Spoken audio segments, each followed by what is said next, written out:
Good evening, my dear friends, or good morning, or perhaps the quiet small hours wherever you are. Welcome to Classic Tales and Rainy Nights. I'm Alistair, your host for the evening, and I'm absolutely delighted you're here. Tonight we return to one of the greatest detectives who ever lived, Monsieur Hercule Poirot, in an entirely new, never-before-published adventure set in the sultry haze of 1936 Casablanca. Pour yourself something cool, dim the lights, and let the little gray cells do the work while you simplo. Chapter 1. Introduction and Setup. The ceiling fans in the Grand Hotel de la Corniche turned with the weary resignation of men who had long ago accepted defeat. They moved the air, but they did not cool it. Outside the tall arched windows, the Atlantic lay flat and blinding under the August sun of 1936, while inside the dining room the chandeliers trembled faintly with every distant lorry that rumbled along the Corniche road. Casablanca smelled of hot stone, diesel, orange blossom, and something else, something sharper like the promise of trouble. At the best table, the one directly beneath the great Moorish lantern of colored glass, 7 places had been laid. 6 were occupied. The 7th chair, pushed back a little as though its owner had only stepped away for a moment, remained empty. A single red rose lay across the plate, its petals already browning at the edges in the heat. Captain Roland Duval was not a man who arrived anywhere quietly. He made his entrance at 20 minutes past 9, pausing in the double doors so that every head in the room might turn. He was tall, sun-browned, and wore his white dinner jacket as though it had been tailored by the gods themselves. His fair hair was slicked back with brilliantine that caught the light like aviation grease. At 38, he had already crossed the Sahara alone, won the King's Cup air race twice, and broken more hearts than altitude records. Tomorrow morning, if the weather held, he would climb into the cockpit of his new Caudron C-460. Painted the pale blue of a desert sunrise and christened L'Oiseau Bleu, and attempt the first non-stop flight from Casablanca to Buenos Aires. 17 hours over the South Atlantic. No margin, no second chance, and every newspaper in Europe waiting to watch him fall. Duval's laugh reached the table before he did. He carried a magnum of Veuve Clicquot in one hand and tucked possessively beneath the other arm a young woman whose beauty made the chandeliers look suddenly cheap. Heads turned further. A few husbands were kicked beneath tables. "Forgive the theatricality, mes amis," Duval announced to no one in particular, "but a man must be allowed his small vanities on the eve of immortality." He released the young woman, Miss Daphne Finch of Beverly Hills, late of 3 Warner Brothers pictures and tomorrow's bride, if the captain lived long enough to reach the altar, and strode forward to greet his guests. His wife rose first. Madame Véronique Duval had once been the toast of the Comédie Française. At 41, she was still beautiful in the way a marble statue is beautiful, perfect, cold, and beginning to show hairline fractures where the chisel had struck too hard. 12 years of marriage to Roland had taught her that applause eventually stops and that pilots, like actors, prefer their leading ladies young. She offered her cheek. He kissed the air an inch away from it. "Veronique, darling," he said, "you grow more radiant with every flight I survive." "Some of us have no choice but to remain earthbound, Roland," she replied, the smile never reaching her eyes. Next to her sat Mr. Lionel Hargrove, Duval's business partner and the man whose company, Atlantic Airways Limited, had paid for every liter of the 3,200 liters of aviation spirit now waiting in L'Oiseau Bleu's tanks. Hargrove was 46, balding, and had the look of a man who had mistaken brandy for breakfast one too many times. His dinner jacket strained across shoulders that had never done an honest day's work. He lifted his glass with a hand that trembled slightly. "To the flight, old boy," he said, "and to the investors who still believe in miracles." Duval's grin sharpened. "Especially to the investors, Lionel." Across the table, Dr. Armand Leclerc toyed with the stem of a glass he had not touched. The Swiss physician was small, neat, and precise in everything except the way his left eyelid fluttered whenever morphine was further away than he liked. He had treated the Duvals for everything from malaria to marital discord, and had long ago stopped expecting payment in anything but secrets. Señorita Isabella Morales needed no introduction. The Spanish aviatrix sat smoking a cigarette in a jade holder, one long leg crossed over the other, watching Duval with the unblinking stare of a cat outside a birdcage. 2 years earlier, she and Duval had been lovers and co-pilots. Together, they had flown the Mediterranean in a stolen potez. Then he had taken sole credit for the record, accepted the Légion d'honneur alone, and left her with nothing but a broken heart and a burning desire to beat him at his own game. Tonight she wore crimson silk that looked like fresh blood against her olive skin. "Captain Duval," she said in a voice still husky from Castilian nights, "tell me, does l'Oiseau Bleu have room for two? Or do you still prefer to fly alone when there is glory to be stolen?" Duval laughed again, but the sound was thinner this time. "My dear Isabella, the Caudron is a single-seater. Besides, I should hate to deprive the world of your company." The sixth guest had been watching all of this with the bright, interested gaze of a man at the theater. He was small, egg-shaped, and impeccably dressed in a dove-gray suit despite the heat. His shoes shone like black mirrors. His mustache, small, precise, and waxed to symmetrical perfection, twitched occasionally as though amused by a private joke. Hercule Poirot in Casablanca, only because his steamer from Dakar had suffered a cracked cylinder and would not sail for another 4 days, had accepted Madame Duval's invitation out of politeness. He remained now out of fascination. "Captain Duval," Poirot said, rising with a little bow, "it is a pleasure to meet the man who makes even the heavens feel crowded." Duval looked down. It was rare that anyone made him look down, and something like respect flickered across his face. "Monsieur Poirot, the detective. I have read of your exploits. Tell me, do you ever take holidays, or is murder simply unavoidable wherever you go?" "One does not choose the company," Poirot replied mildly, "but one may choose the table." Duval threw back his head and roared with laughter. Heads turned again. Somewhere a glass broke, and so they sat. 7 places, 6 people, 1 red rose beginning to wilt. The meal unfolded like a slow waltz toward midnight. Oysters arrived in buckets of crushed ice, then soles grilled with almonds, then lamb scented with ras el hanout that made even Poirot close his eyes in reverence. The wine was a 29 Chateau d'Yquem that Hargrove insisted on opening, because tomorrow we may all be bankrupt anyway. Conversation circled the coming flight the way gulls circle a sinking ship. Daphne Finch hung on Duval's arm, her laughter bright and American. She was 24 and had never known a world without talking pictures or a man who did not want her photograph. Tomorrow, after the flight, she and Roland would marry in the cathedral at 5 o'clock sharp. She had already chosen the dress: ivory silk, seed pearls, a veil long enough to hide tears if necessary. Veronique watched them over the rim of her champagne flute and said nothing at all. At 11 o'clock, the orchestra struck up a languid tango. Duval swept Daphne onto the floor.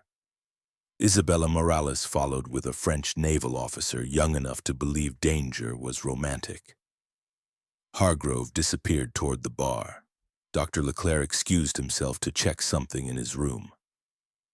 Only Poirot and Veronique remained at the table, watching the dancers move beneath the colored lantern like bright fish in a dark aquarium. "You do not dance, madame?" Poirot asked gently. "I did once," she said. "Then I married a man who preferred altitude to intimacy." Poirot considered this. "Love, madame, is like aviation. There is always the risk of falling. Veronique gave a small, bitter smile. Some of us have already crashed, monsieur. The rest is merely wreckage. At 11:47, Duval returned to the table, flushed and triumphant. He raised his glass one final time. To tomorrow, he cried. To l'oiseau bleu, to 17 hours alone with the Atlantic, and to the fools who say a single engine cannot carry a man across an ocean. Glasses clinked. No one looked happy. At midnight precisely, Duval set his champagne down, kissed Daphne hard enough to leave her breathless, patted Hargrove on the shoulder, ignored his wife entirely, and announced that he was going up to the rooftop hangar for one last look at his aircraft. I always say goodnight to my bird alone, he said. Superstition, you understand. He crossed the dining room with the loose-limbed stride of a man who believed the world would wait for him. At the private elevator, installed at vast expense so that he might reach the glass and steel observatory built expressly for l'oiseau bleu on the hotel roof, he paused and turned. Sleep well, my friends, he called. When you wake, I shall already be a speck above the horizon. The bronze doors slid shut. The indicator needle climbed slowly. 1, 2, 3. Toit. It stopped. In the sudden silence, the ceiling fans seemed louder than before. One by one, the guests drifted away. Veronique to her suite on the 3rd floor. Daphne giggling to hers on the 4th, escorted by a bellboy who would later swear she was alone. Hargrove to the bar where he would remain until 3. Dr. Leclerc to his room carrying a small Morocco leather case. Isabella Morales to the terrace where she smoked 3 cigarettes in rapid succession while staring at the stars as though daring them to fall. Hercule Poirot lingered longest. He finished his sirop de menthe, neatly folded his napkin, and allowed himself one small sigh of satisfaction. Human beings, he murmured to the empty table, are so very predictable in their unpredictability. Above him, 30 meters up and sealed behind steel and glass, Captain Roland Duval began what he believed would be the final night of his life on Earth. Chapter 2. The crime discovered. The first light of dawn crept over the minarets of Casablanca like a thief, turning the white buildings pink and gold. In the streets below the Grand Hotel de la Corniche, the city was stirring. Donkeys clopped along the cobblestones, vendors shouted the virtues of fresh dates and mint tea. And the distant call to prayer echoed from the Hassan Mosque. But on the upper floors of the hotel, an unnatural silence reigned, broken only by the insistent ringing of a telephone in the manager's office. Monsieur Ahmed Ben Ali, the hotel's impeccably dressed manager, had been up since 4, overseeing preparations for Captain Duval's historic takeoff. The press corps from Paris, London, and New York had already gathered at Anfa Aerodrome, 5 kilometers away, their cameras trained on the empty runway. The flight was scheduled for 5:30 sharp, weather permitting. A light southerly wind, visibility unlimited. But at 5:15 the control tower called. Captain Duval had not arrived. No car had been seen leaving the hotel. The takeoff slot was in jeopardy. Ben Ali's stomach tightened. He summoned 2 porters, strong Berber men in crisp uniforms, and together they hurried to the private elevator. The captain had insisted on absolute privacy. No one had disturbed him since midnight. Ben Ali inserted his master key and the doors whispered open on the rooftop level. The hangar was a marvel of modern engineering. A vast dome of reinforced glass and steel perched like a crown atop the hotel, offering panoramic views of the Atlantic to the west and the chaotic sprawl of the Medina to the east. Inside, the air was cooler, scented with aviation fuel and polished metal. L'Oiseau Bleu sat in the center, its sleek fuselage gleaming under the early light, wings folded slightly for storage, propeller still and expectant. The fuel tanks were full, the instruments calibrated, everything ready for the great leap across the ocean. But 30 feet from the aircraft, sprawled awkwardly on the cold concrete floor, lay Captain Roland Duval. Benali froze. One porter crossed himself, the other muttered a prayer in Arabic. Duval was on his back, arms flung wide, his white dinner jacket stained dark with blood. A single bullet hole marred the center of his forehead, neat and black-rimmed with powder burns. His eyes stared blankly at the glass ceiling, as if surprised by the stars fading above. In his right hand, clutched tightly, was a French Liebel revolver, the very one he kept in the cockpit for protection during overland flights. Mon Dieu, Benali whispered. He approached cautiously, kneeling to check for a pulse, though it was clear there would be none. The body was cool, rigor just beginning to set in. No sign of struggle, no overturned tools, no scattered papers. The hangar was as tidy as a surgeon's theater. The porters backed away, eyes wide. Benali stood and scanned the room. Every door was locked and bolted from the inside. The main entrance to the stairwell, the service hatch to the roof terrace, even the small emergency exit that led to a fire escape. The elevator they had just used required a special key which Duval always carried. A quick pat of the captain's pockets confirmed it was still there on a chain around his neck. The maintenance ladder from the floor below had been welded shut years ago after a burglary attempt. The welds were pristine, untouched. It was impossible. Duval had entered alone at midnight. No one had come or gone. Yet here he was, shot at point-blank range, apparently by his own hand. Benali sent one porter to fetch the police and the other to rouse the guests discreetly. Within minutes, the rooftop was a hive of activity.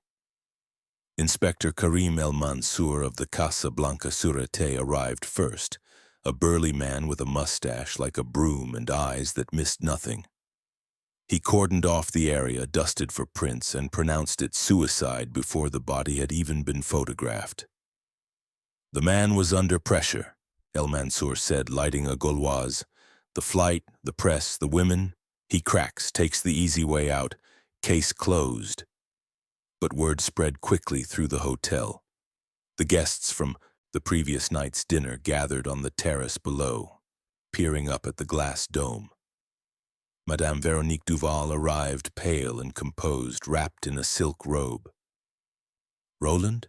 she murmured, then turned away as if the sight were too much. Mr. Lionel Hargrove stumbled in, still in evening clothes, reeking of brandy. "Good God, not Roland, it can't be." Miss Daphne Finch collapsed into a chair, sobbing hysterically, her mascara running in black rivers. "He was going to marry me. Today." Dr. Armand Leclerc examined the body briefly, his hands steady despite the circumstances. "Death between 1 and 3 a.m., I'd say. Single gunshot, close range." Señorita Isabella Morales stood apart, arms crossed, her expression unreadable. "A coward's end for a thief of glory." And then there was Hercule Poirot, who had been enjoying a quiet breakfast of croissants and café au lait on his balcony when the commotion began. He ascended to the rooftop at the inspector's invitation, his patent leather shoes clicking precisely on the stairs. Poirot circled the body slowly, hands clasped behind his back, head tilted like a bird studying a worm. He noted the powder burns, too even, too perfect. The revolver's grip smudged fingerprints as if placed post-mortem. The faint whiff of jasmine near the collar. And the cockpit window of L'Oiseau Bleu ajar by precisely 11 centimeters. "Suicide, you say?" Poirot murmured to El-Mansour. "Non, Inspector, this is murder most ingenious. The killer wishes us to believe the captain ended his own life in this sealed chamber, but see, the door's locked from within, yes, but perhaps not by the victim." El-Mansour snorted. "Impossible. No one entered or left. The elevator log shows only one trip up at midnight, down empty at 12:15. Wait, down empty?" Poirot's eyes twinkled. "Précisément. The little details, they speak volumes." By 10 o'clock, the press had caught wind, and headlines were already being wired. Aviator's suicide on eve of epic flight. But Poirot, sipping a fresh cup of thick Moroccan coffee, knew better. This was no suicide. It was a locked-room puzzle designed to baffle, and it had almost succeeded. The sun climbed higher, baking the glass dome. The investigation was just beginning. Chapter 3. Investigation begins by 9 o'clock that morning. The rooftop hangar had been transformed into an impromptu investigation headquarters. The Moroccan sun beat mercilessly against the glass dome, turning the space into a greenhouse where suspicions bloomed like exotic flowers. Inspector El Mansour's men had strung yellow tape around l'Oiseau Bleu, though the aircraft itself remained untouched, its blue paintwork shimmering as if eager to escape. Hercule Poirot, undeterred by the heat that made lesser men wilt, paced the perimeter with the measured steps of a man mapping not just a room, but the labyrinth of human deceit. He began with the body now covered by a white sheet provided by the hotel. The bullet's entry wound was precise, centered between the eyes. A shot that required either suicidal resolve or a killer's cold nerve. Dr. Leclerc, summoned for a formal examination, estimated the time of death between 1:15 and 2:30 a.m., based on body temperature and the onset of livor mortis. The Liebel revolver, still clutched in Duval's hand, held 5 unfired cartridges. The 6th had done its deadly work. Poirot noted the fingerprints on the grip, Duval's own, but smudged at the edges as if the weapon had been maneuvered into position after the fact. A faint aroma of jasmine perfume clung to the air near the corpse, too subtle for the heavy sense of fuel and metal that dominated the hangar. 12 meters away, glinting under the light, lay a single gold cufflink engraved with the initials LH. And strangest of all, the cockpit window of the aircraft was cracked open by exactly 11 centimeters. Not enough for a person to pass through, but perhaps sufficient for something smaller, like a clue or a deception. Poirot requested privacy for his interviews, arranging a makeshift salon in the shadow of the plane's wing. The suspects were brought up one by one, each under the watchful eye of a uniformed officer. The inspector grumbled but complied. Poirot's reputation had preceded him even to Casablanca. First came Madame Veronique Duval, her composure as flawless as her pearl necklace. She sat with straight-backed elegance, fanning herself with a lace handkerchief. "I retired to my suite alone at 12:30, she said, her voice steady.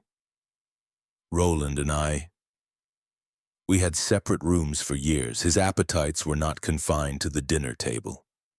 Poirot probed gently. Her motive was evident. Humiliation piled upon humiliation, whispers of divorce that would leave her destitute after sacrificing her acting career for his fame. She denied nothing, but admitted nothing. "If I wished him dead, monsieur, I would have done it on stage with an audience." Next was Mr. Lionel Hargrove, his face flushed from more than the heat, eyes bloodshot from a night that had clearly extended into the bar. "I was drinking until 3 a.m., he insisted, mopping his brow. "The barman can vouch. Old chap named Jacques. We talked about the flight, the odds." His motive surfaced quickly. Duval had uncovered Hargrove's embezzlement from Atlantic Airways, siphoning funds to cover gambling debts in Monte Carlo. Exposure meant ruin, jail, the end of his comfortable life. Hargrove's hands shook as he lit a cigarette. "I'd never... not Roland. He was like a brother." Miss Daphne Finch arrived in a flurry of tears and perfume, the same jasmine scent that lingered in the hangar. At 24, she was a vision of Hollywood glamour, but her sobs seemed rehearsed like a scene from one of her films. "I loved him so much," she whispered, dabbing at her eyes. "We were to marry this afternoon after he landed." Her motive was financial. A $2 million life insurance policy in her name, payable only if they wed before the flight. or if he died unmarried as a contingency clause she'd insisted upon. She claimed to have been in her room, reading fan mail, but her alibi was thin, supported only by a bellboy who saw her enter. Dr. Armand Leclerc followed, his Swiss precision evident in every clipped word. His hands, however, betrayed him, a slight tremor that Poirot attributed to withdrawal. "I was in my room, reading a medical journal," he said, avoiding eye contact. Motive. Duval had discovered Leclerc's habit of pilfering morphine from the household supply, threatening to report him and revoke his license. "I treated his fevers, his injuries from crashes. Why would I kill my patient?" But a hotel maid had spotted him near the elevator at 1:20 a.m., carrying his black bag, perhaps containing more than stethoscopes. Señorita Isabella Morales sauntered in like a storm cloud, lighting a cigarette without asking permission. Her dark eyes flashed with defiance. "I despised him, yes," she admitted freely. "He stole my route, my sponsor, even my logbooks proving I'd flown the distance first." Motive. Revenge. Pure and fiery. She could have broken the record herself, but Duval had sabotaged her plane in Madrid. Her alibi? Pacing the terrace until 2 a.m., smoking and plotting her own flight. If I killed him, it would be in the sky, where he claimed to be king, not cowering in a glass cage. Finally, Poirot turned the lens upon himself, for completeness. He had taken a brief stroll on the lower terrace at 1:45 a.m., admiring the constellations above the Atlantic. He heard nothing unusual, no shots, no cries, but his trained ear caught the faint hum of the elevator descending empty shortly after midnight, as the logs confirmed. As the interviews concluded, Poirot stood alone by the aircraft, his little gray cells whirring. "Someone lies with artistry," he murmured to the empty hangar, "and someone else with desperation." The clues pointed in multiple directions. The perfume to Veronique or Daphne, the cufflink to Hargrove, the medical bag to Leclerc, the burning grudge to Isabella. Yet the locked room remained the greatest enigma. How had the killer escaped a sealed tomb in the sky? Inspector El Mansour approached skeptical. "All have motives, none have means." "Suicide fits." Poirot smiled faintly. "Ah, but the means are there, hidden in plain sight. We must only look beyond the obvious." He glanced at the open cockpit window again. 11 centimeters of mystery. The investigation was deepening, the heat rising, and the truth, like the Moroccan sun, would soon be impossible to ignore. Chapter 4. Clues and Red Herrings. The afternoon sun slanted through the glass dome of the hangar, casting long shadows that danced across the concrete like accusatory fingers. Hercule Poirot had dismissed the suspects for the moment, but their words lingered in the air, thick as the jasmine scent that still teased his nostrils. He stood by l'Oiseau Bleu, his gloved hand tracing the edge of the open cockpit window. 11 centimeters, no more, no less. Why that precise measurement? It was not an accident. Nothing in this puzzle was. Inspector El Mansour watched him with growing impatience, fanning himself with a notepad. "Monsieur Poirot, we have motives aplenty, but the room was sealed. Perhaps it is time to accept the obvious." Poirot shook his head, his mustache quivering with restrained excitement. "The obvious, Inspector, is for amateurs. We must dig deeper into the soil where the red herrings are planted to distract from the true flower of truth." He dispatched officers to trace the clues, beginning with the perfume. A quick inquiry at the hotel's concierge revealed it was Jasmin de Nuit, a rare blend from a boutique on Rue du Faubourg Saint-Honoré in Paris. The clientele list wired from the shop owner named only 2 women in Casablanca who had purchased it recently. Madame Veronique Duval, who favored it as her signature scent, and Miss Daphne Finch, who claimed it was a gift from an admirer. "Interesting," Poirot murmured. One wears it openly, the other perhaps as a mask. Next came the gold cufflink engraved LH and polished to a gleam that suggested it had not been lost for long. Lionel Hargrove, when confronted, turned the color of boiled lobster. "That's mine, all right," he admitted, rolling up his sleeve to show a mismatched pair. One gold, one plain silver. "But I lost both in Tangier last week during a poker game at the Continental. Ask anyone there. I made a fuss about it." Poirot noted the story but filed it away. Lost items had a way of being found by those who needed them as props. A telegram to Tangier confirmed Hargrove's outburst, but also revealed he had wired money to a jeweler the day before. Perhaps to replace what was lost, or to create an alibi. The open cockpit window continued to baffle. Two mechanics, burly men with oil-stained hands, swore they had secured the aircraft at 11 p.m., windows latched tight before handing the hangar over to Duval. "We checked everything, monsieur," one insisted. "Fuel, instruments, even the emergency flare gun in the glove compartment." Yet here it was, ajar by that maddening 11 centimeters. Enough for a slender arm, perhaps, but not a full escape. Poirot climbed a stepladder and peered inside the cockpit. Dials pristine, seat undisturbed, but a faint smudge on the inner latch, as if oiled fingers had pried it open from within, or from without. The puzzle deepened. As evening fell, more threads unraveled. A hotel maid, a shy Berber girl named Fatima, came forward hesitantly after overhearing the inspectors. She had been changing linens on the service corridor at 1:20 a.m. when she saw Dr. Armand Leclerc hurrying past, his black medical bag clutched tightly under his arm. "He looked nervous, monsieur," she whispered. "Sweating? Even in the cool night?" Leclerc, recalled for questioning, denied it at first, then admitted to a midnight stroll for indigestion. But the bag? Instruments, nothing more. Poirot's eyes narrowed.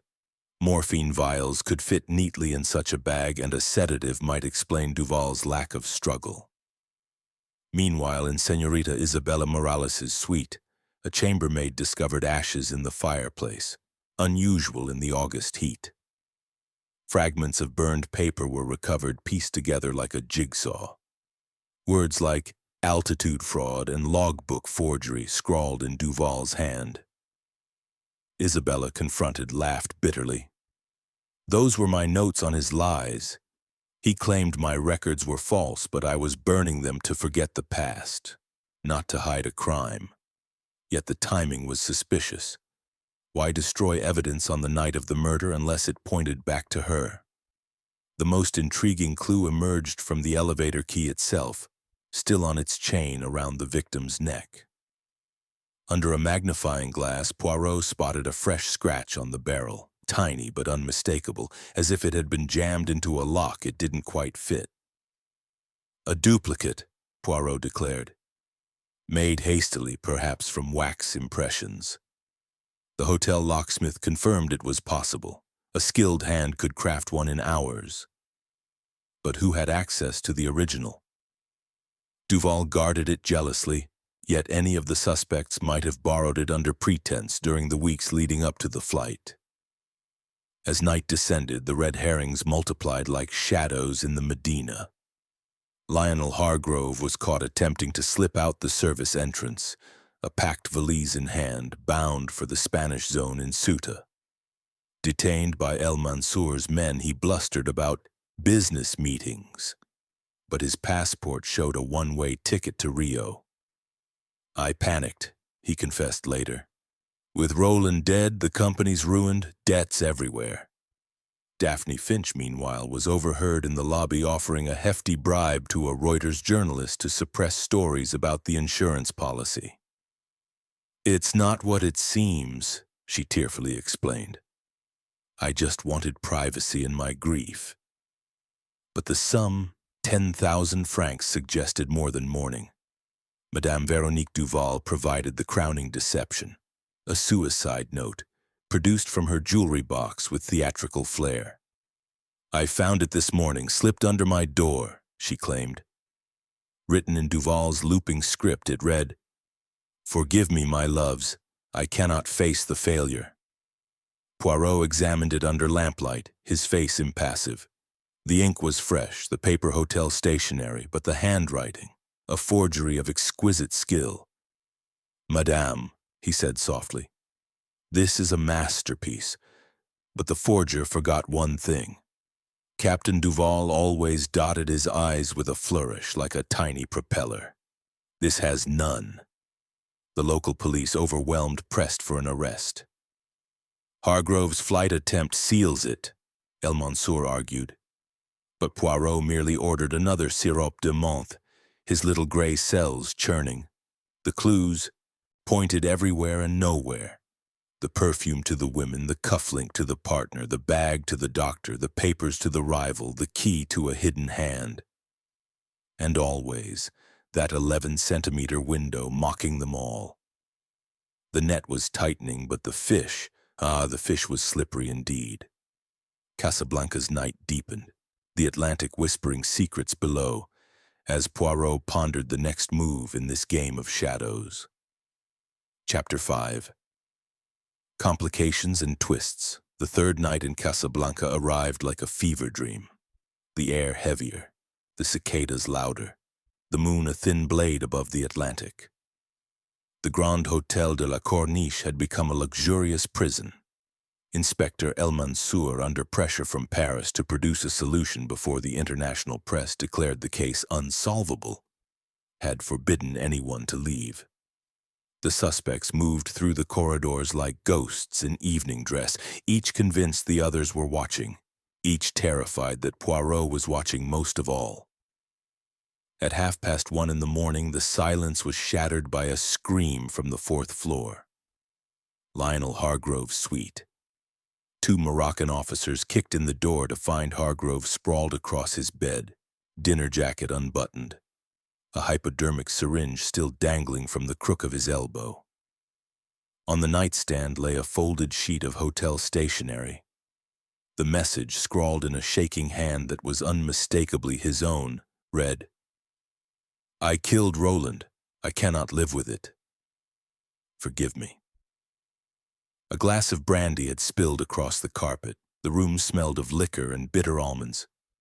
The door was locked from the inside, the key on the inner side. The windows were barred and fastened. The only ventilation grate was far too small for a human hand. Yet Hargrove still breathed, barely. His pulse fluttered like a trapped moth. Dr. Leclerc was summoned at a run, his dressing gown flapping.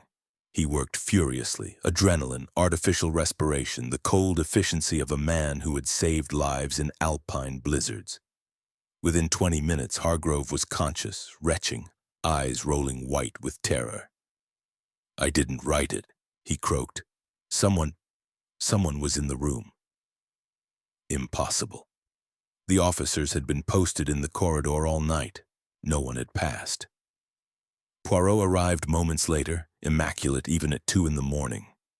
His little gray cells blazing brighter than the electric bulbs. He examined the syringe. Morphine, a massive dose taken from Leclerc's own labeled vials.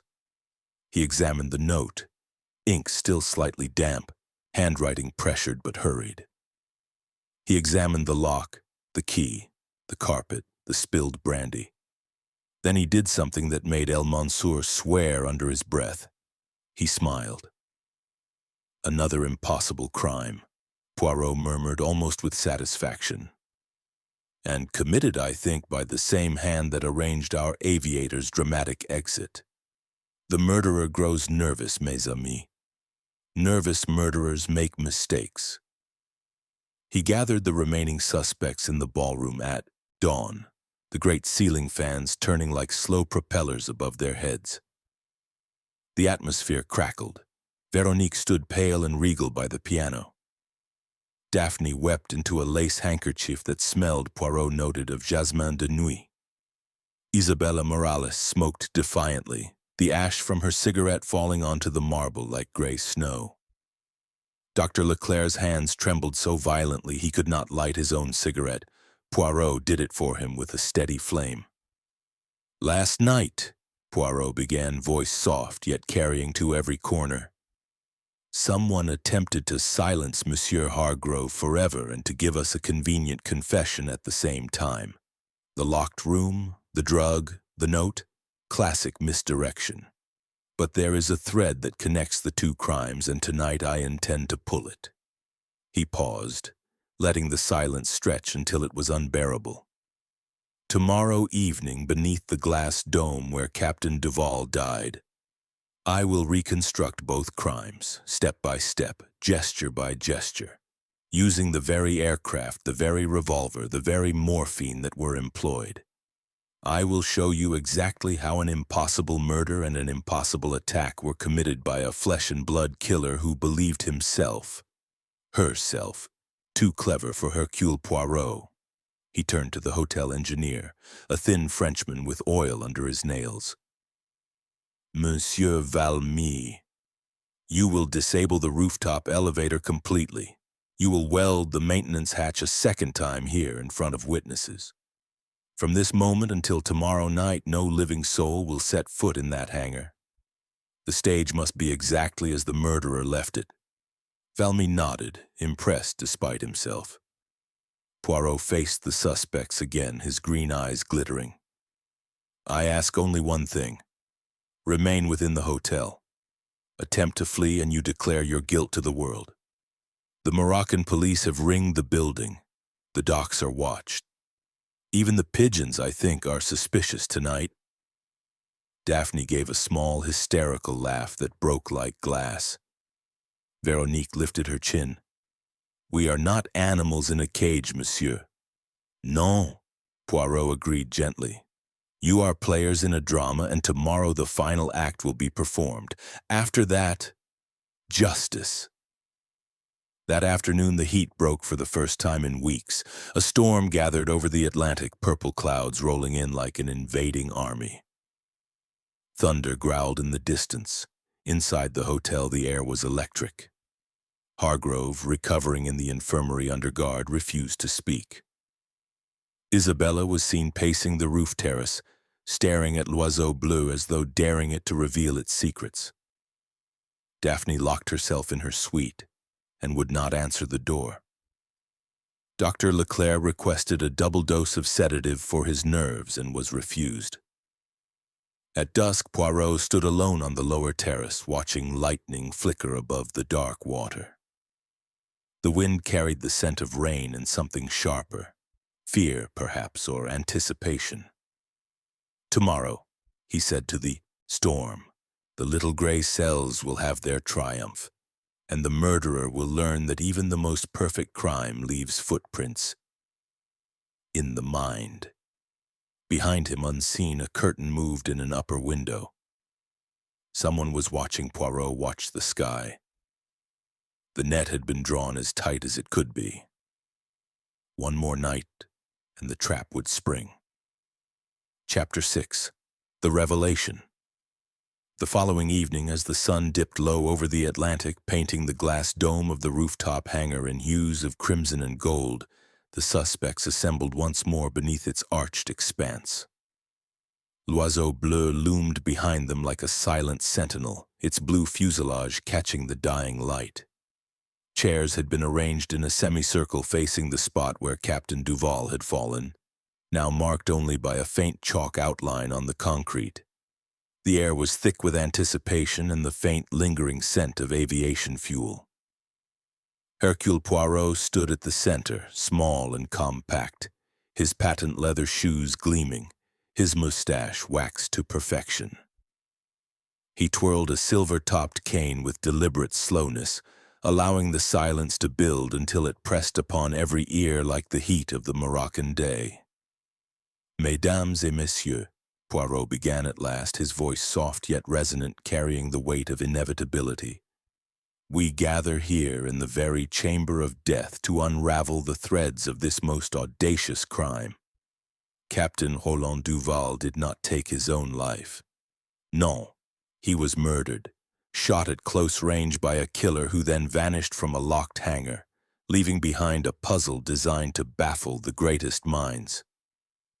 But Hercule Poirot is not baffled. The little gray cells, they have worked tirelessly, and now they present the truth.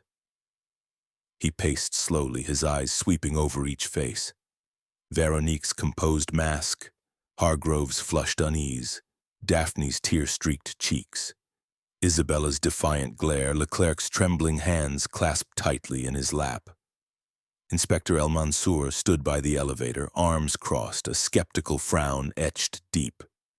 Let us first dispense with the illusions, the red herrings that have clouded our vision like the desert sands in a simoom. The jasmine perfume, sprayed deliberately on the body after death to implicate Madame Duval or Miss Finch. The gold cufflink with LH, planted, perhaps retrieved from Hargrove's lost pair in Tangier, to point the finger at him. The suicide note produced by Madame Duval, a forgery of remarkable skill, but one that used a love letter from months ago with the sized and pasted. And the burned papers in Señorita Moroccan.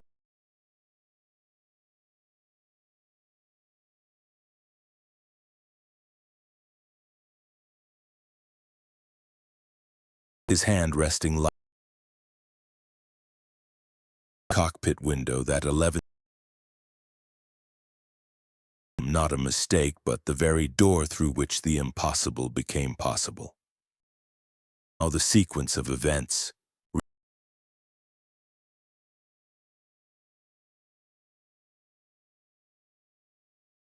Bidding good night in the dining room, Captain Duval ascended,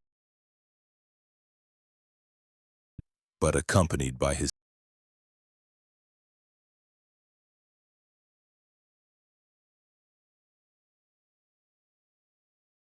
doors closed, and upon reaching back down empty, creating the illusion in his vigil.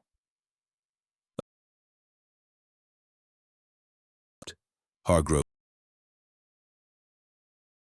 eyed this glass sanctuary and words over secrets long buried. The killer ball kept it for protection. One shot straight to the forehead.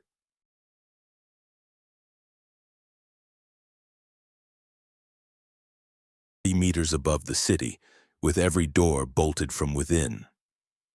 Poirot's eyes sparkled as he climbed a small step.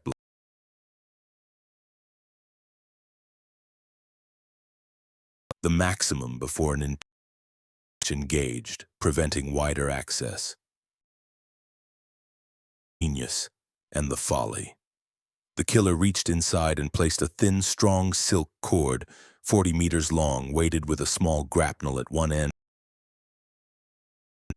The other end was looped around the revolver's trigger guard. He mimed the actions with elegant precision. Pressed the dead man's fingers onto the grip, smudging the prints just so. Then aiming carefully through the narrow gap, not at Duval but into the air.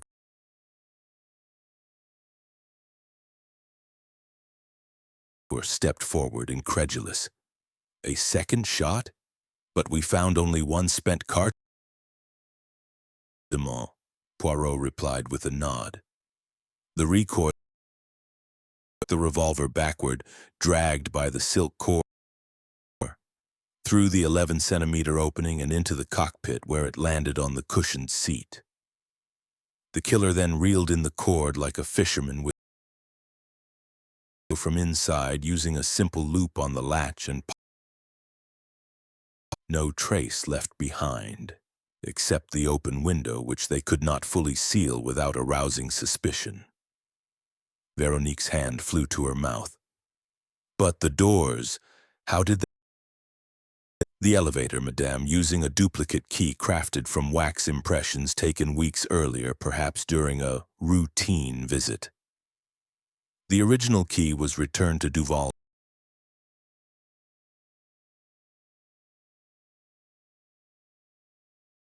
Used with the locked from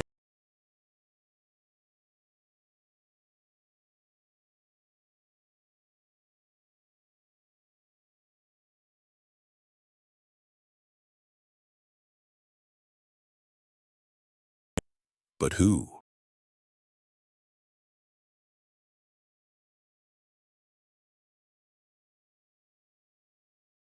Second impossible crime. A dose of morphine from a familiar black bag injected while Hargrove slept off his brandy in a locked suite. Note? Written in solved with the oldest trick, a string under the door to pull the key back inside. Child's play for our murderer, who sought to muddy the waters further. He turned slowly, his gaze settling on Dr. Armand Leclerc. The physician's face drained of color, arms of his chair. It was you, doctor. Medical precision, your access to more craft from treating Duval had discovered your thefts of the drug, your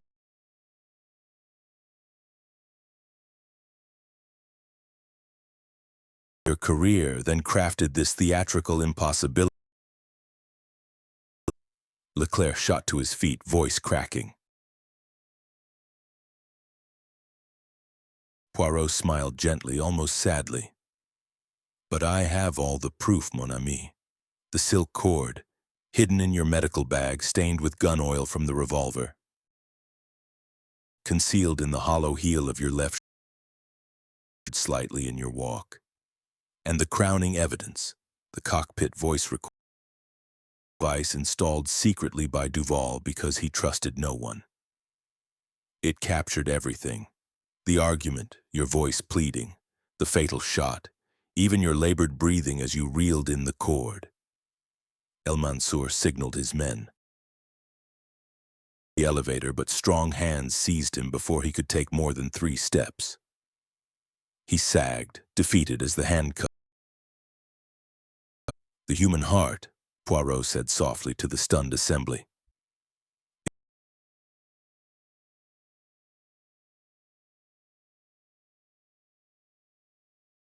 Its secrets.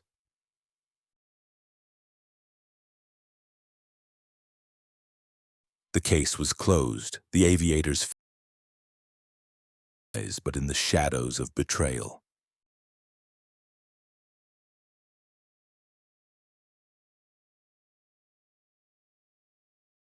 Mark on the affair, low and mournful against the bustling backdrop of Casablanca's docks.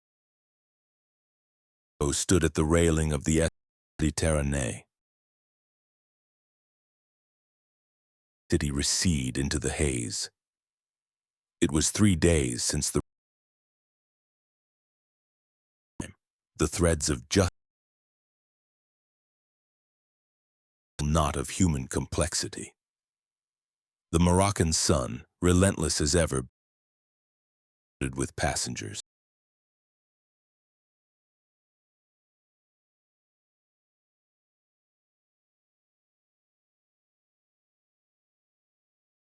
Against the glare, that had restored order to chaos.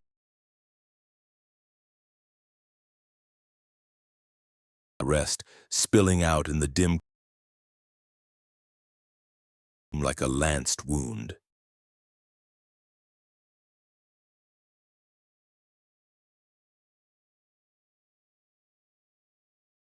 Of the evidence.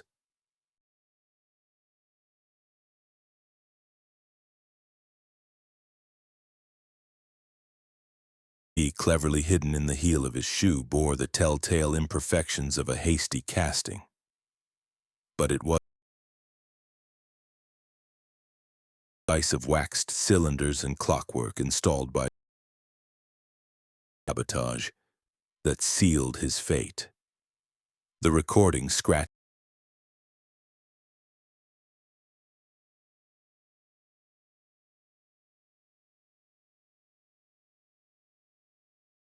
Lose everything.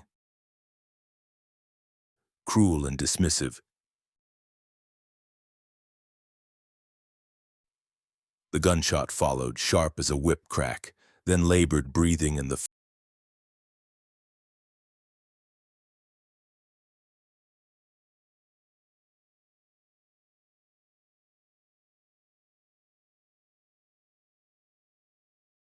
national ruin laced with morphine from the Duval's supply years. One of Roland's recoveries from a crash in the Pyrenees. What started as migraines had spiraled, clouding his judgment and emptying his pockets. Duval, ever the opportunist, had discovered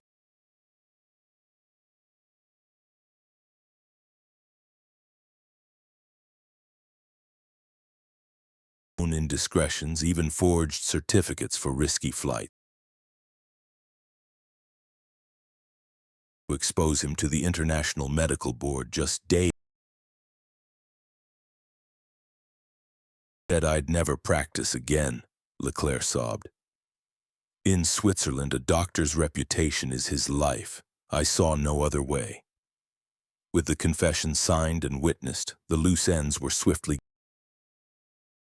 Second crime, the attempt on Hargrove's life, had been a panicked bid. Knowing Hargrove's embezzlement made suspect, had slipped into his suite from the concierge desk. The morphine overdose while Hargrove snored in a brandy-induced stupor. Imitation of Hargrove's scrawl was meant to close the case as the locked door trick as Poirot. A length of thread looped around the key pulled under the door after exit, allowing the key to fall back inside. Child's said, for a man.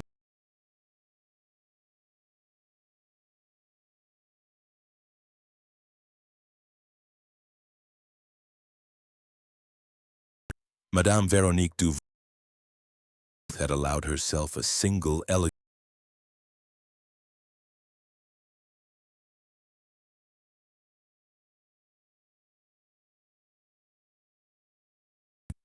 Duval's estate, fattened by aviation would see her comfort.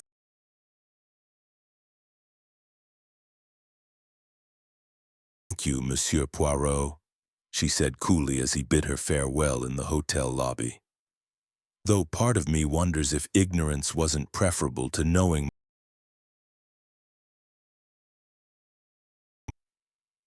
Lionel Hargrove, pale and shaken from his brush with death, had been the first to pack his. The embezzlement scandal, though exposed in the process, was mitigated by Duval's own shady dealings.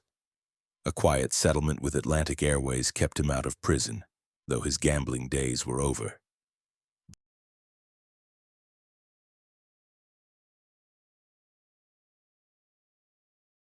Chap, I'd be in the morgue. Poirot merely nodded at all things, especially spirits. Miss Daphne Finch, her Hollywood dreams dimmed but not extinguished, had wired her agent for the next steamer to New York. The insurance policy, invalidated by the murder clause, left her with nothing but headlines. Starlet's fiancé slain in. She posed dramatically for the press on the dock, veil fluttering like a flag of surrender. I'll always remember Roland. She sighed to Poirot, pressing a jasmine-scented handkerchief into his hand. One. Señorita.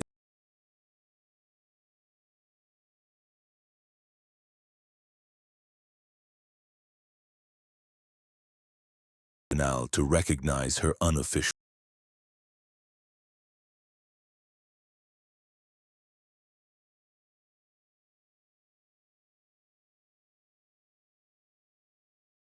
Blue as the aircraft's paint, she taxied. Were cheering as she lifted off. For the glory he stole, she had told Poirot before climbing into the cockpit.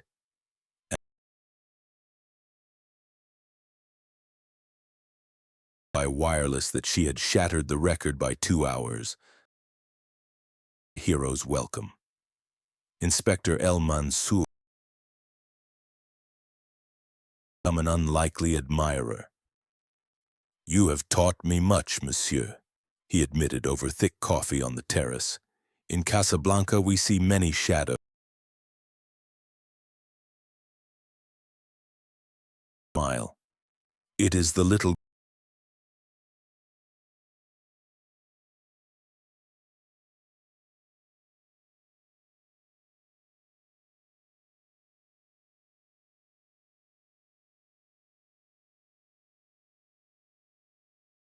harmony. Yet in the quiet,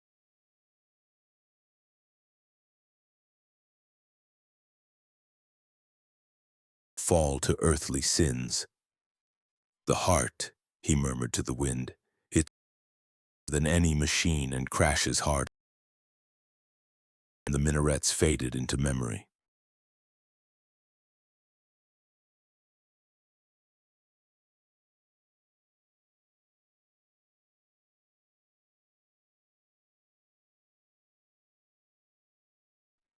The sea rolled.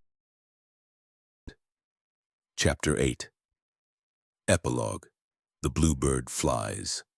6 months later, on a crisp February morning in 1937, Hercule Poirot sat in his impeccably ordered apartment at 56. The fire crackled softly, the scent of hot chocolate and brioches filled the air. And outside,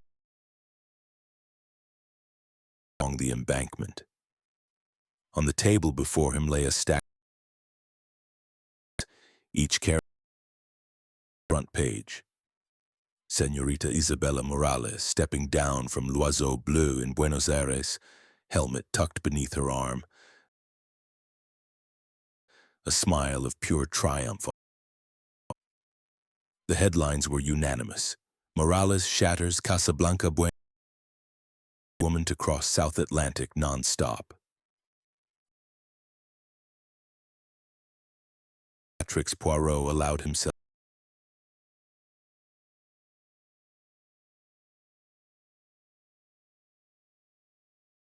to bloom. Isabel.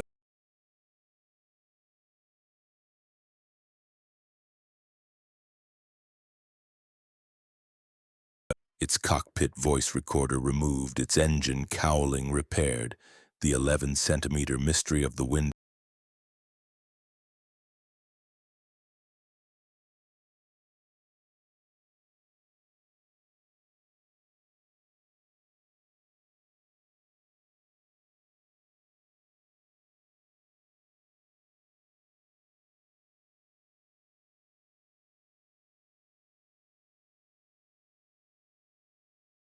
Propeller pin and a note in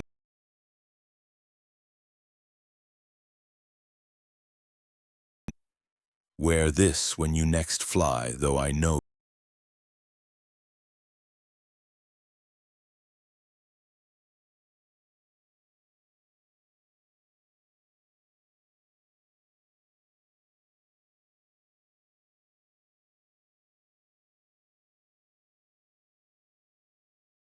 the Duval family solicitor in Paris. Veronique had, it seemed, remarkable speed.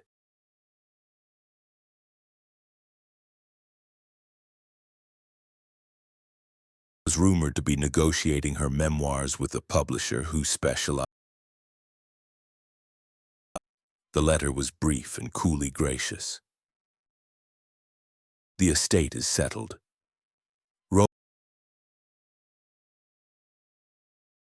Left me everything after all. I have instructed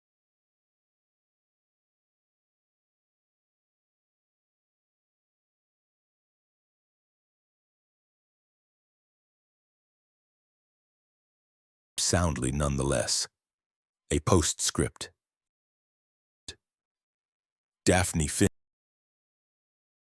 Next month. She plays a tragedy.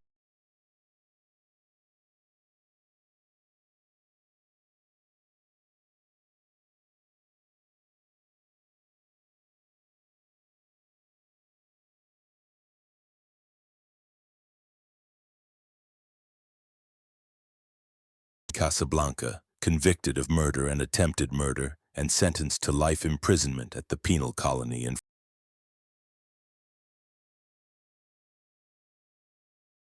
from the register forever.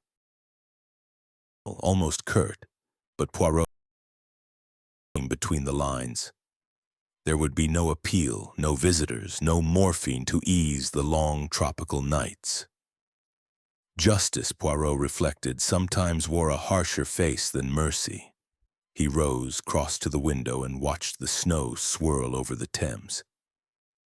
Somewhere high above the clouds, aircraft now flew the Casablanca-Dakar-Natal-Rio route every week, their passengers sipping champagne while reading newspapers that no longer mentioned Roland Duval except in footnotes. The record belonged to a woman now, and the Bluebird had found a worthier pilot. George entered to clear the tray. "Will there be anything else, sir?" Poirot turned, the silver propeller glinting on his chest. "Yes, my friend, a small celebration. Open the Armagnac, the 1904, and telephone Miss Lemon that I shall be in the office tomorrow. One never knows when the next impossible crime will present itself." George smiled the faint, fond smile of a man who had long ago accepted that his employer's holidays never lasted long. Far to the south, above the equator where winter never reached, L'Oiseau Bleu was already being repainted in new colors for its next owner. But those who knew the story swore that on certain nights, when the wind blew hard across Anfa Aerodrome, you could still hear the faint echo of a single gunshot inside the empty hangar, and the soft whir of a silk cord being reeled in across moonlit concrete. The dead do not surrender their secrets willingly, but in the end, even the sky yields to order. And Hercule Poirot, content for once, raised a glass of golden Armagnac to the snow-filled London dusk. Chapter 9. Return to the hangar. The August night was almost identical to the one that had begun it all. The same heavy heat, the same lazy ceiling fans in the Grand Hôtel de la Corniche, the same Atlantic breathing against the breakwater far below. Only the calendar had moved on. It was now 1938, and the rooftop hangar, long sealed by order of the courts, had finally been reopened for a single private ceremony. The glass dome still gleamed, but L'Oiseau Bleu was gone, flown south forever by Isabella Morales. In its place stood a bronze plaque on a low plinth, unveiled that evening by the French resident general himself. The inscription read, "A small crowd of dignitaries, journalists, and aviation enthusiasts had gathered for the occasion." Flashbulbs popped like distant gunfire. Champagne circulated in shallow coupes. Yet among the polite murmurs and clinking glasses, one man stood slightly apart, immaculate in white linen, a silver propeller pin catching the lantern light on his lapel. Hercule Poirot had accepted the invitation out of courtesy, and perhaps out of something deeper. He had intended only to pay his respects and depart on the morning steamer, but the hangar drew him the way certain rooms always draw the detective who once conquered them. After the speeches ended and the crowd thinned, he asked the night watchman for the key. The man hesitated, then recognized the famous mustache and handed it over without a word. The elevator rose with its familiar soft sigh. When the doors opened, the vast dome was dark except for moonlight pouring through the glass like liquid mercury. The plaque glowed faintly. The concrete floor still bore the ghost of the chalk outline, scrubbed a dozen times yet somehow never entirely erased. Poirot stepped out slowly, hands clasped behind his back, and let the silence settle around him. He had not expected company.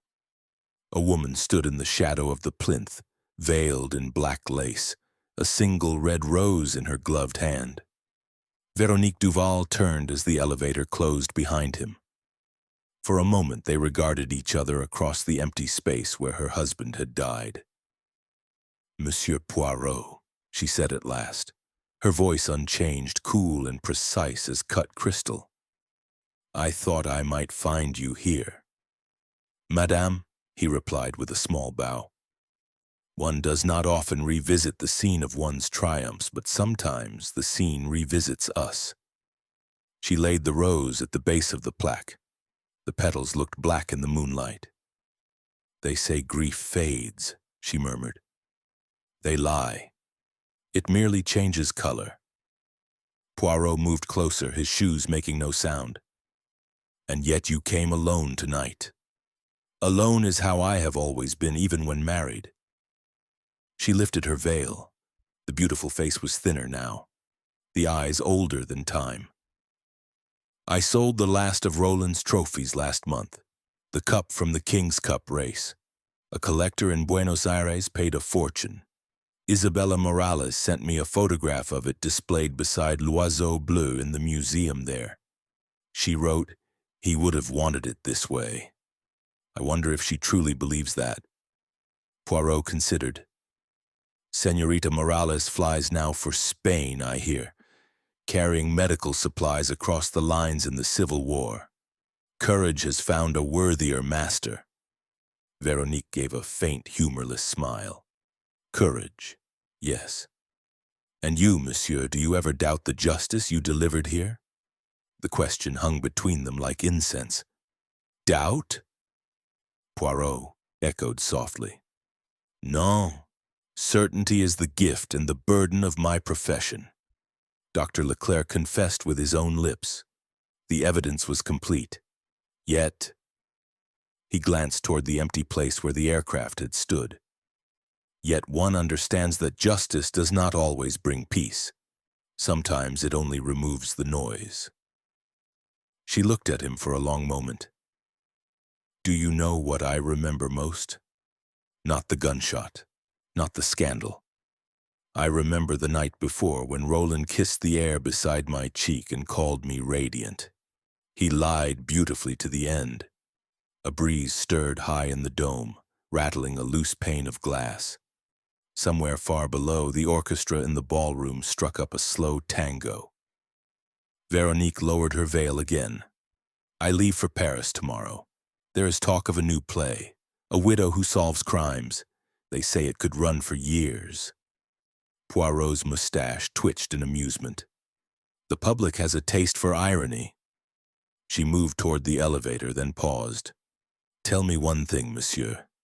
That night when you reconstructed the impossible, were you ever afraid the trick would not work? That the cord would break, the revolver fall, the illusion shatter? Poirot met her gaze steadily. Fear, madame, is the province of the guilty. I had only certainty and the little gray cells. The elevator doors opened at her approach. She stepped inside, a dark silhouette against the bronze interior. Thank you, she said simply, for the truth and for the silence you have kept about certain details. The doors closed. The indicator descended. Tweet. 4, 3, 2, 1. Silence returned, deeper now. Poirot remained a little longer. He walked to the precise spot where Duval had fallen and stood there, head slightly tilted, listening.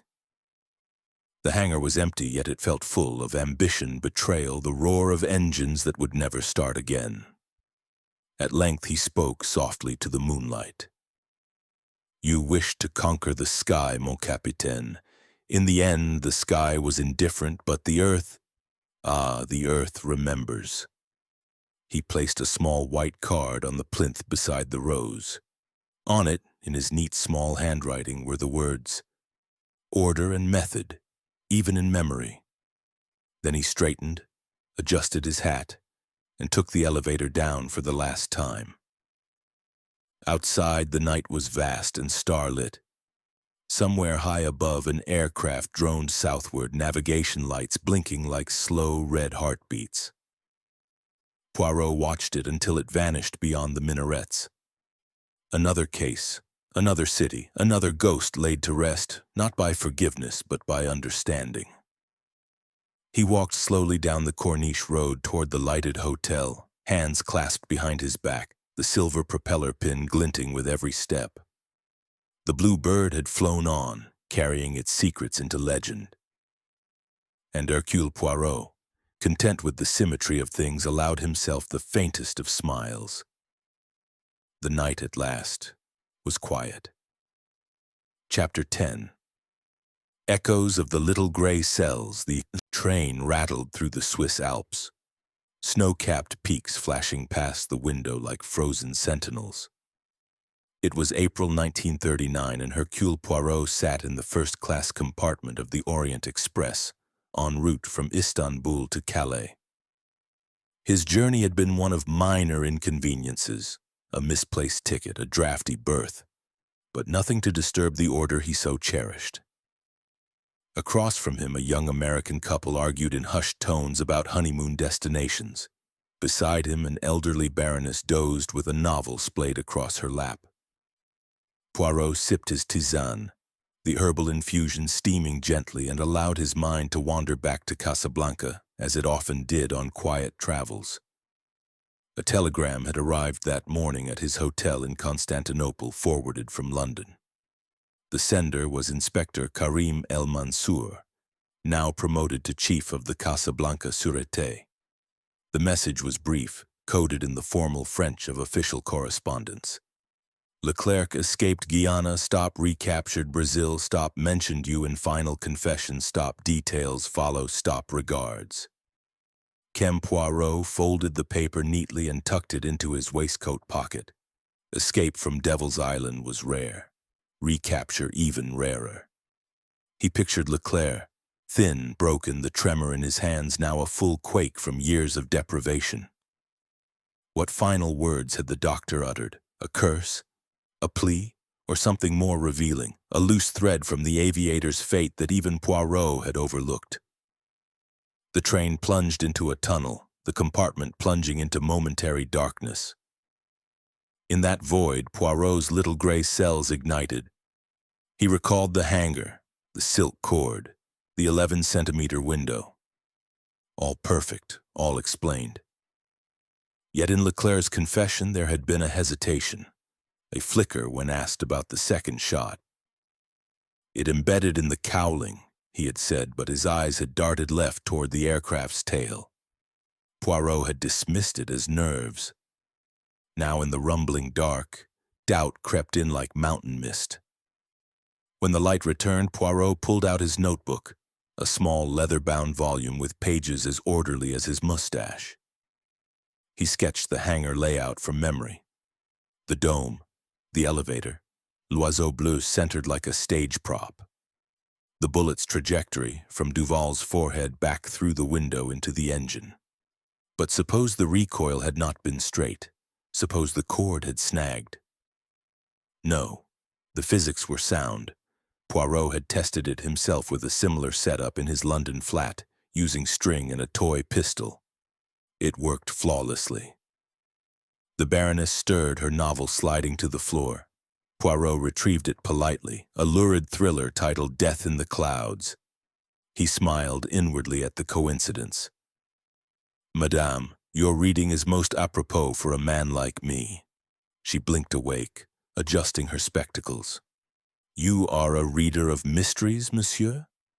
Non, Poirot replied with gentle irony. I am a solver of them. By evening, the train had crossed into Italy, the landscape softening to rolling hills and vineyards. Dinner was served in the dining car, escargots, coq au vin, a fine burgundy that Poirot approved with a nod to the steward.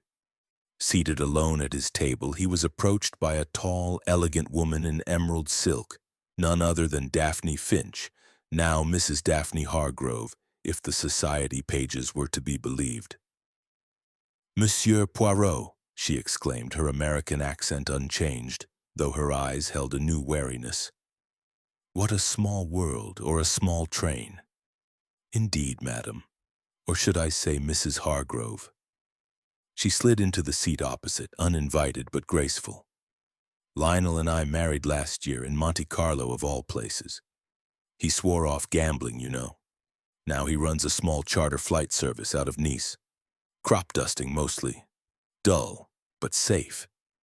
Poirot raised an eyebrow. And you? The silver screen still calls? She laughed, a brittle sound. I did one more picture, a mystery ironically, played the widow who poisons her husband. Critics said I was convincingly haunted. After that I retired. Hollywood chews you up. They talked of Casablanca, skirting the murder like dancers around a puddle. Daphne mentioned Veronique's memoirs, a bestseller in France, Scandals of the Skies. She painted Roland as a saint, me as the gold digger, but she left out the best parts. Poirot leaned forward. "And what parts are those, madame?" Her smile faded. "The night before he died, Roland confided in me. Said he suspected someone of tampering with l'Oiseau Bleu. Not sabotage, something subtler. Logbook alterations, perhaps. He laughed it off, but his eyes were scared." Poirot's tisane grew cold. Logbooks. Isabella Morales had burned papers mentioning fraud. But that thread had led nowhere. Her grudge was real, but her alibi ironclad. After dinner, in his compartment, Poirot pondered. Leclerc's escape, had it been aided? Brazil was close to Buenos Aires, where Isabella now lived, fated as aviation's queen. And Hargrove's new business, crop dusting, required mechanical knowledge, the kind to forge keys or rig cords. He shook his head. Paranoia was unbecoming. The case was closed, the confession absolute, yet sleep eluded him. At dawn, as the train neared Paris, another telegram arrived, this one from El Mansour himself. Leclerc's last words: "Not alone. Partner in the sky. Forgive me, Isabella." Poirot stared at the words. Partner, Isabella Morales, her hatred for Duval, her triumph in taking his plane, her access to the hangar as a former lover. Had she provided the duplicate key, the silk cord, Leclerc the hand, Isabella the mind? The train slowed into Gare de Lyon. Poirot gathered his things, mind racing. Evidence. There was none new. Only words from a dying man, perhaps a final deception. Outside the station, he hailed a taxi to his waiting ship at Calais. But as the car pulled away, he rapped on the glass. "Change of plans. To the aerodrome. I must fly to Casablanca at once." The driver grinned. "Afraid of trains, monsieur?" "Non," Poirot said firmly. "Afraid of unfinished symphonies." High above the Mediterranean, in a rumbling biplane that made his mustache quiver, Hercule Poirot chased the echoes. The little gray cells demanded completion. The Aviator's fate, it seemed, had one more twist. A partnership forged in betrayal, revealed in death. Casablanca shimmered on the horizon, white and waiting. The bluebird's shadow stretched long across the waves. And somewhere, in the vast sky, truth waited to land.